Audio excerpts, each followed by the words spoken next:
morning students, you are welcome in this video, and this video is for the class 11th and 12th in CRT.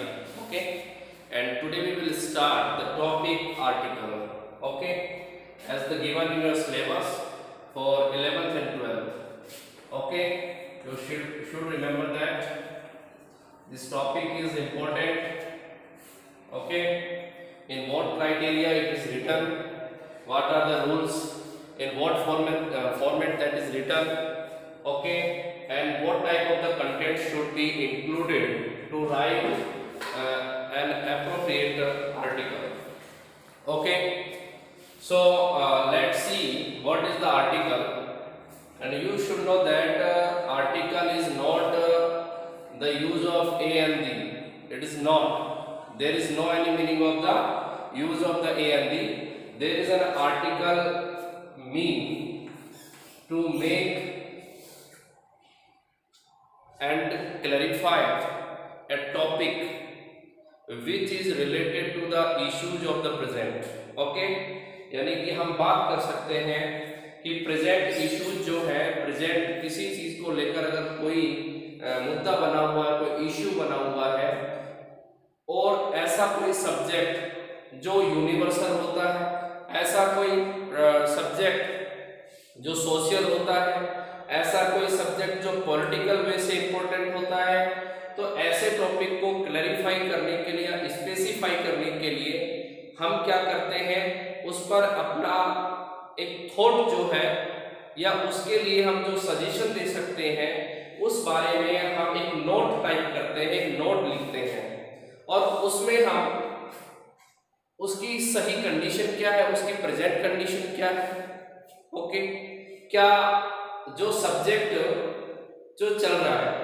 जो running में issue बन रहा है, क्या वो correct है या नहीं है, तो इस बारे में सुझाव देने के लिए हम एक नोट टाइप कर देते हैं, एक नोट लिखते हैं कि प्रेजेंट में जो इस प्रकार का इशू है वो सही है या गलत है, उसके सुधार के लिए क्या किए जाने चाहिए, ठीक है, उसके लिए बेहतर क्या हो सकता है, ठीक है ना, बेहतर तरीके से उन चीजों को इम्प्लीमेंट करने के लिए क्या योजनाएं बनाई जा सकती है, इन सभी के बारे में जब हम किसी सब्जेक्ट को क्लैरिफाई करते हैं, ठीक है ना, तो वही जो हम नोट प्रिपेयर करते हैं वो नोट क्या कहलाता है, आर्टिकल कहलाता है, ठीक है। अब जानते हैं कि आर्टिकल के बारे में क्या विशेष है, क्या स्पेसिफिक है, तो आर्टिकल के बारे में देखते हैं। तो let's see about the article. Writing an article is quite challenging, okay, यानी कि एक आर्टिकल को लिखना क्या होता है, काफी चुनौतीपूर्ण होता है, यानी कि ये सहज नहीं होता लिखना। लिखने का मतलब मैं तुम्हारे लिए कोई कठिन बात नहीं बता रहा कि it's very hard to write for you, but what's important fact should be added to make an article appropriate. मेरा कहने का मतलब है आर्टिकल लिखने के लिए हमारे पास ऐसे कौन से इश्यूज होने चाहिए ताकि हम उसको बेहतर बना सके, उसको बेहतर तरीके से लिख सके। तो देखिए, इट इंक्लूड्स, अब कौन कौन सी बातें इसमें शामिल होती हैं, it includes A high degree of creativity. सबसे पहले तो एक हाई डिग्री की क्रिएटिविटी जरूरी होती है। क्रिएटिविटी का मतलब होता है कि हम अपने थॉट्स को बेहतर तरीके से कैसे रिप्रेजेंट कर पाए। भाई, अगर हमारे मन में कोई विचार है और उन विचारों को अगर हम किसी के सामने क्या कर रहे हैं, शो कर रहे हैं, उसको एक्सपोज कर रहे हैं, तो हर व्यक्ति का अपना तरीका अलग होता है, अपने अपने तरीके से बताते हैं। कई बार क्या होता है, कुछ बातों को व्यक्ति बहुत सरल स्वभाव से, सरल भाव से बता देते हैं ताकि दूसरों को आसानी से वो चीजें समझ में आती हैं, ठीक है, और कुछ व्यक्ति जो है बहुत अच्छी बात को भी बहुत अच्छे तरीके से नहीं बता पाते। क्या कारण होता है, यही तो होता है एबिलिटी ऑफ क्रिएटिविटी। तो एक हाई डिग्री की क्रिएटिविटी चाहिए, बात को रखने का एक अपना तरीका होता है। अवॉइड वोकैबुलरी, आपकी वोकैबुलरी बहुत अच्छी होनी चाहिए, यानी कि बिल्कुल सिंपल वर्ड्स का यूज करो तो भी ये इफेक्टिव नहीं हो सकता। It can not be effective having with the easy vocabulary, that you have to use of the wide vocabulary. You should know and write to an article, ठीक है ना, ध्यान रखना। तो एक आर्टिकल लिखने के लिए बहुत बेहतर तरीके से हमें एक वोकेबलरी का हमारे पास क्या होना चाहिए, हमारे पास एक भंडार होना चाहिए, यानी कि हमारे पास इस तरीके के आइडियाज हो, ठीक है, इस प्रकार के शब्द हमारे पास हो जो बहुत अच्छे तरीके से आर्टिकल लिखने में हमारी मदद करें। A thorough knowledge of the subject, thorough knowledge का मतलब होता है पूरी तरीके से परफेक्ट नॉलेज होनी चाहिए। थोरो का मतलब परफेक्ट नॉलेज, कि हमें अपने सब्जेक्ट की परफेक्ट नॉलेज होनी चाहिए। सब्जेक्ट का मतलब मैं ये नहीं कह रहा कि फिजिक्स बहुत अच्छी होनी चाहिए, केमिस्ट्री बहुत अच्छी होनी चाहिए। सब्जेक्ट का मतलब होता है कि जो टॉपिक या टाइटल हम लिखेंगे उसको हमने क्या कहा, सब्जेक्ट कहा। तो उस सब्जेक्ट के बारे में जो हम कुछ बताने जा रहे हैं, ठीक है ना, we are going to discuss about something what about the subject और title. it should be included some appropriate reasons, some appropriate suggestions। Okay, मैं बात कर रहा हूँ बहुत अच्छे सुझाव हमारे पास, बहुत अच्छे हमारे पास आइडियाज हो, ठीक है। And a lot of organisations, साथ ऑर्गेनाइजेशंस एबिलिटी, और साथ में हमारे पास जो है कुछ संगठित योग्यताएं। इसका मतलब होता है कुछ ऐसी एबिलिटीज हमें हमारे अंदर हो ताकि हम चीजों को क्या कर सकें, चीजों को ऑर्गेनाइज कर सकें। ऑर्गेनाइजेशनल एबिलिटीज के अंदर आती है जो चीजें, यानी कि हमारे पास नॉलेज अच्छी होनी चाहिए। डिबेट जैसे आपने सुना होगा, हम कभी डिबेट करते हैं, अब डिबेट करने के लिए नॉलेज होनी चाहिए। अब नॉलेज होगी, इट मींस ऐसा तो है नहीं केवल हमारे रिलेटेड ऑर्गेनाइजेशन से संबंधित ही हम नॉलेज रखें, बाकी अगर ऑर्गेनाइजेशनल एबिलिटीज हमारे अंदर नहीं है, यानी कि दूसरे संगठनों के बारे में अगर नॉलेज नहीं है, तो उस कंडीशन में भी हम इतने एबल नहीं होंगे कि हम बेहतर तरीके से किसी से आर्गुमेंट कर पाए या फिर बेहतर तरीके से अपनी बात को रख पाए, अपने विचारों को रख पाए। अब देखिए यहाँ पर, अब मैं बात करने वाला हूँ important points for writing a good article, कि एक अच्छा आर्टिकल लिखने के लिए हमारे पास कौन कौन से पॉइंट होने चाहिए जो मैंने यहाँ पे नीचे मेंशन किए हैं, which have been mentioned below। Give an appropriate title। Okay, title या सब्जेक्ट से मतलब हमारा कि एक appropriate टाइटल लिखना है आपको। विदाउट टाइटल अगर आपने आर्टिकल स्टार्ट कर दिया, it means there is no any meaning of the article, कोई मतलब नहीं होगा। और ये आर्टिकल लिखा किस लिए जाता है, अटेंशन टू रीडर्स, रीडर्स के अटेंशन के लिए लिखा जाता है, फॉर अटेंशन टू रीडर्स, यानी कि रीडर्स के अटेंशन के लिए लिखा जाता है। The second point is that start with a striking sentence which could attract the readers to create interest। हम कह रहे हैं कि एक स्ट्राइकिंग सेंटेंस होना चाहिए। स्ट्राइकिंग सेंटेंस का मतलब होता है कि आपका सेंटेंस इतना मजबूत, इतना स्ट्रॉन्ग होना चाहिए ताकि वह पढ़ने वाले जो रीडर्स हैं उनको अपनी तरफ अट्रैक्ट किया जा सके। अगर वो अट्रैक्टिव नहीं है, इन केस वो आर्टिकल पढ़ने में इंटरेस्टेड नहीं होगा, ठीक है ना। Okay, and third point is one, each paragraph should be written with a strong argument for your ideas। okay, कि जो भी पैराग्राफ बनाओ, अब मैं आपको बता दूंगा in what format that you have to make a paragraph and what ideas should be included in that paragraph। okay, and each paragraph should be written with a strong argument। तो एक strong argument के साथ लिखा जाना चाहिए। Strong argument का मतलब होता है कि जो भी आप बात जिस पैराग्राफ में स्टार्ट करने वाले हैं वो स्ट्रॉन्ग यानी कि होना चाहिए, बहुत अच्छे तरीके से उसको रिप्रेजेंट किया जाना चाहिए फॉर योर आइडियाज, यानी कि ताकि हम अपने विचार रख सकें। यूज लिंकिंग वर्ड्स, ठीक है, आपको लिंकिंग वर्ड्स का यूज करना है। लिंकिंग वर्ड का मतलब होता है इसमें कुछ कंजंक्शन भी हो सकते हैं, ठीक है।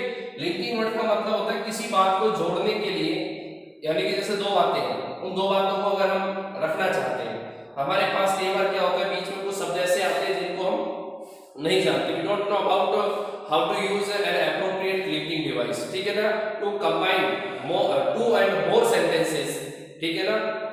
अब लिंकिंग डिवाइसेस कौन से हो सकते हैं, विचार दें। अब बात कर सकते हैं हाउएवर। हाउएवर का मतलब किसी प्रकार, जैसे इस प्रकार, मैं ये नहीं कह रहा कि यही होने चाहिए तीन चार, इनके अलावा जो आपके पास लिंकिंग डिवाइसेस हो सकते हैं, and I will try to send more linking devices through the messages, okay, and you are to note in your notebook.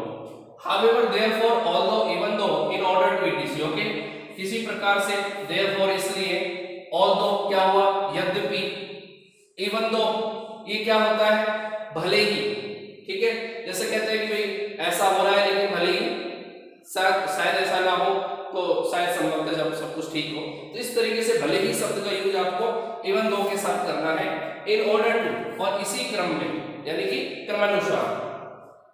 इसके बाद देखिए फिफ्थ, डेवलप योर आइडियाज, अपने आइडियाज को डेवलप कीजिए, ठीक है। इसीलिए तो इसने कहा कि आपको क्या होनी चाहिए, सब्जेक्ट की बहुत अच्छी नॉलेज होनी चाहिए। कंक्लूड योर स्ट्रॉन्गेस्ट पॉइंट, आपको बहुत मजबूत अपने पॉइंट्स रखने होंगे, स्ट्रॉन्गेस्ट पॉइंट आपको रखने होंगे। Do not add too many quotations, quotations का मतलब होता है कि बहुत सारे हम स्लोगन भी लिख देते हैं, कई बार नारे लिख देते हैं, कोटेशन भी लिख देते हैं। तो कोटेशन का मेन पर्पज ज्यादा नहीं लिखने का क्या है कि अगर आपने ज्यादा मात्रा में कोटेशन ऐड किए, ठीक है ना, तो वो क्या कर देंगे, जो आर्टिकल का एसेंस होता है, आर्टिकल का जो सार होगा, आर्टिकल का जो मीनिंग होगा, उसको वो क्या कर देगा, स्पॉइल कर देगा। इसलिए टू मेनी कोटेशंस को आप ऐड नहीं कर सकते, ठीक है। अब आप ध्यान रखिए। नेक्स्ट है हमारे पास adhere, it's not adhere, it's adhere, it's adhere to take to the given word limit। और ध्यान रखना है आपको क्या करना है, adhere का मतलब साथ में लेकर चलना है, to the given word limit, यानी कि शब्द सीमा को ध्यान रखना है, word limitation को ध्यान रखना है, ठीक है ना। You are not to cross word limitation as given and suggested in the questions, okay, that is guided by the CBSE, ठीक है ना। and in this word limitation you have to make your article appropriate, okay। and now what we are to do, in what format that we have to write an article, यानी कि किस format में हमें article लिखना है। तो article के लिए हमारे पास एप्रोप्रिएट फॉर्मेट क्या हो सकता है, हम किस तरीके से अपने पैराग्राफ में कौन सी बात ऐड कर सकते हैं, तो उसके बारे में हम बताने वाले हैं। और एक बार इसका स्क्रीनशॉट ले लीजिए। आफ्टर दैट मैं बताने वाला हूं कि एक आर्टिकल के फॉर्मेट में किस तरीके की चीजें होनी चाहिए, किस टाइप के पैराग्राफ बनाने चाहिए, okay, and take a screenshot.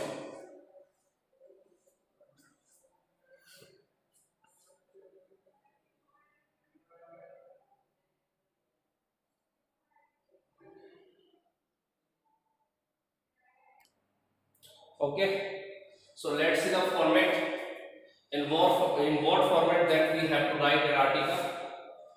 first of all mid में आपको करना है टाइटल का, या हेडिंग कह सकते हैं उसको, लेकिन एक बार ध्यान रखना इसमें क्या कहा है, इलुस्ट्रेटिंग द सेंट्रल थीम। आपको क्या करना है, पूरे यानी कि जो आपका सब्जेक्ट दिया हुआ है या आपका जो क्वेश्चन दिया हुआ है, उस क्वेश्चन को आप देखिए किस बारे में बात कर रहा है, उसको क्या कीजिए, फोकस कीजिए, और उसके बाद इलुस्ट्रेट कीजिए कि आपका सेंट्रल थीम क्या निकल के आ रहा है, किस बारे में हमें बात करनी है, वही आपका क्या बन जाएगा, टाइटल बन जाएगा। ये लिमिटेड होना चाहिए, कुछ लिमिटेड वर्ड्स में नहीं होना चाहिए, ऐसा नहीं 2-3 लाइनों में हमने टाइटल लिखा, कुछ लिमिट में मतलब 5-7 शब्दों में 5 to 8 वर्ड्स के अंदर मतलब ये जो है कंटेंट लिखा जाना चाहिए। नेम ऑफ द राइटर, लिखने वाला कौन है, तो बाई लगा के नोट कर देना, जैसे मैंने कहा बाई रोहित, इस तरीके से। तो ये क्या हो गया, name of the writer, clear. इसके नेक्स्ट बात करें इंट्रोडक्शन की, ये इंट्रोडक्टरी पैरा है, ये इंट्रोडक्टरी पैरा है, और इस पैराग्राफ में किस प्रकार की बातें हैं। आपको ऐसे नहीं करना कि अभी इंट्रोडक्शन लिख दिया, बाई खींच दी, उस तरीके से फिर पॉइंट बना के आप लिख रहे, नहीं। आपको मैंने सिर्फ समझाने के लिए कहा है कि ये पैराग्राफ यहाँ इंट्रोडक्शन पैराग्राफ होगा, जिस तरीके से आप अपना आंसर लिखते हैं ना, इस तरीके सीधा सीधा। इंट्रोडक्शन तो मैंने बताया कि इंट्रोडक्शन पैराग्राफ है, ठीक है। इसमें क्या क्या पॉइंट्स आते हैं इस पैराग्राफ में, एस्टैब्लिश द कंटेंट, कंटेक्स्ट, ठीक है। हमें इसका यहाँ पर जो सार है, यानी कि हम अपने कंटेंट में क्या लिखना चाहते हैं, किसमें, कंटेंट में, या कंटेंट कर लीजिए, हम अपने कंटेंट में क्या लिखना चाहते हैं, तो वो आपको एस्टैब्लिश द कंटेंट, ठीक है। तो ध्यान रखना अपने कंटेंट में क्या लिखना चाहते हैं, तो यहाँ पर जो चीजें लिखना चाहेंगे, जैसे आपने एक्सप्लेनेशन लिखी होगी, तो एक्सप्लेनेशन में यहाँ लिखा जाता है तो ऊपर रेफरेंस लिखा जाता है, और रेफरेंस में क्या बताया जाता है, ये कॉन्टेक्स्ट में क्या बताया जाता है, ठीक है। कॉन्टेक्स्ट कह दो, कंटेंट कह दो, ठीक है, कॉन्टेक्स्ट कह दो, कंटेंट कह दो, एक ही बात है। तो यहाँ कॉन्टेक्स्ट में हमारे पास क्या लिखा जाता है, यहाँ पर लिखा जाता है कि इस पैराग्राफ में हम क्या बताने वाले हैं, किन बातों पर चर्चा करने वाले हैं। तो ये इंट्रोडक्शन हो गया एक तरीके से पूरे का, कंटेंट का पूरा इंट्रोडक्शन हो गया। तो एस्टैब्लिश द कंटेक्स्ट, सार लिखना है इसमें ना। इसका मतलब ये हो कुछ चीजों को जो हम बताने वाले हैं उन पॉइंट को पहले बता रहे कि इन चीजों को बात करने वाले, यानी कि डिलिमिट द टॉपिक, यानी कि टॉपिक को लिमिट में लाना थ्रू ए टॉपिक सेंटेंस, यानी कि टॉपिक सेंटेंस के थ्रू। अब फोकस ऑन द, इसमें कौन सी चीज आती है, हम पॉजिटिविटी की बात करें, नेगेटिविटी की बात करने वाले हैं, किसमें, कंटेंट में। तो यहाँ बता दो भाई हम यहाँ पर जो है इसके पॉजिटिव और नेगेटिव पहलू के बारे में बात करेंगे। Put the topic in perspective, topic को एक सही क्रम में लिखा जाना चाहिए। ड्रॉ रीडर्स अटेंशन, ठीक है, रीडर्स का अटेंशन जरूरी है। इसके लिए स्पेसिफाई, यानी कि आप क्या करेंगे, इसका मुख्य सार लिखिए, मुख्य बिंदु लिखिए, एंड डिलिमिट योर टॉपिक, अपने टॉपिक को लिमिट करिए। पुट रिटोरिकल क्वेश्चन सब स्टार्टलिंग फैक्ट्स और स्टैटिस्टिक्स, यहाँ पर आपको कुछ क्वेश्चन जो है आप यहाँ पूछ सकते हो, ठीक है ना, कुछ अचंभित करने वाले फैक्ट भी यहाँ लिख सकते हो, ठीक है, डाटा भी इंक्लूड कर सकते हो, इस प्रकार के डाटा। अब जो चीजें आपने यहाँ जो पॉइंट बना लिए, पॉइंट ये नहीं है 1 2 3, आपको सिर्फ सब्जेक्टिव लैंग्वेज या डिस्क्रिप्टिव लैंग्वेज लेकर चलना है। कंटेंट की बात की, कंटेंट में जो ऊपर मैटर हमने बनाया है उसको 1 बाय 1 करके हम एनालिसिस करते जाएंगे। Various aspects of the topic, topic के वेरियस एस्पेक्ट हो सकते हैं, जैसे मेरिट्स के बारे में क्या गुण है इसके, डिमेरिट्स क्या गुण है, कॉजेस क्या कारण है, कंसिक्वेंसेस यहाँ पर इसके क्या लिख सकते हैं, परिणाम लिख सकते हैं, इफेक्ट्स क्या प्रभाव होंगे, एडवांटेजेस कौन से फायदे हो सकते हैं, एंड डिसएडवांटेजेस और कौन से नुकसान हो सकते हैं, इन सबको हमें यहाँ एनालिसिस करना है, ठीक है।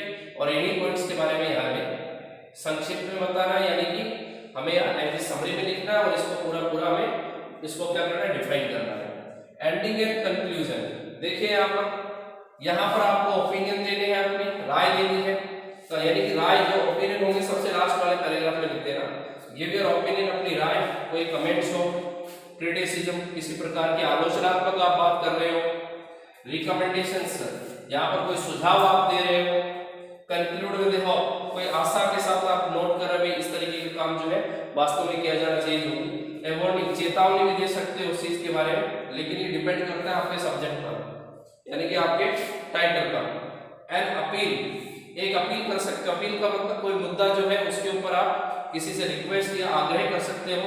एन अपील और कॉल, ठीक है, एक ही बात है, अपील और कॉल फॉर एक्शन, एक्शन यानी कि काम करने के लिए, उस मुद्दे पर काम करने के लिए आप किसी सपोज करो अथॉरिटी को आप कह रहे हो कि अथॉरिटी